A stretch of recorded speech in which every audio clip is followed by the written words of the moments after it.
මේ දවස්වල සිරස් ටීවී නාලිකාවේ විකාශය වන මායාවී ටෙලිඩ්‍රාම එක නිසාම දුෂානි සිල්වා කතාබහට ලක් වෙන නිලයක් වෙලා තියෙනවා. ඒකට හේතුව එහි අධ්‍යක්ෂකවරයා පවසන කතාව.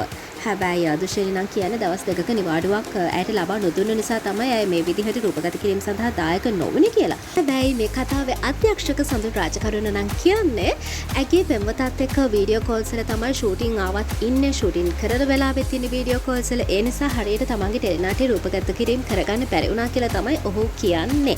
කොහොම වුණත් මීට සමගාමීව පාරදිගේ ටෙලිනාට්‍ය නිෂ්පාදකවරයාත් දුෂානි ගැන යම් යම් මතවාදී අදහස් පළ කරලා තිබුණා. ෂූටිං කරන්න නිසි ආකාරයෙන් ඇය සහයෝගය දක්වන්නේ නැහැ. ඇගේ පස්සෙන් යන්න ඕන අවසාන කොටස් බොහොම අමාරුවෙන් තමයි ෂූට් කරේ. ඔය වගේ චෝදනාවන් ගණනාවක්ම ඇයට එල්ල වුණා. ඉතින් මේ කියන්න හදන්නේ ඒ ගැන නෙවෙයි. දුෂානි මේ වෙද්දී ටිකක් අසනීපෙන් ඇය රෝහල්ගත කරලා ඉන්නේ. ඉතින් මේ වෙද්දී ඇය සමාජ මාධ්‍යවලට ඇගේ ආදරවන්තයා ගැන දෙන්න මේ වගේ සටහනක් කියලා තිබුණා.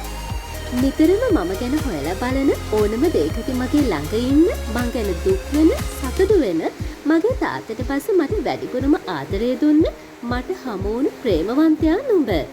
ආදරණීයම පිරිමි ආත්මය නුඹ. ඉතින් ඒට ටොක්සික් යයි කියනවා නම් මාය ටොක්සික් ආදරයට දැඩිව ආදරය කරමි. ඉතින් අමාරුම කාලයන් හිමා තමා නොගිය ආදරණීය වැළඳ ගැනීමකදී මාහට රැකවරණය දුන් නුඹ කෙනෙකුට ජීවිතේ කලාතුරකින් පමණක්ම මුණ ගැසෙන ආදරණීය පිරිමියෙකි. මාව තව හයියෙන් අල්ලන් ඉන්න.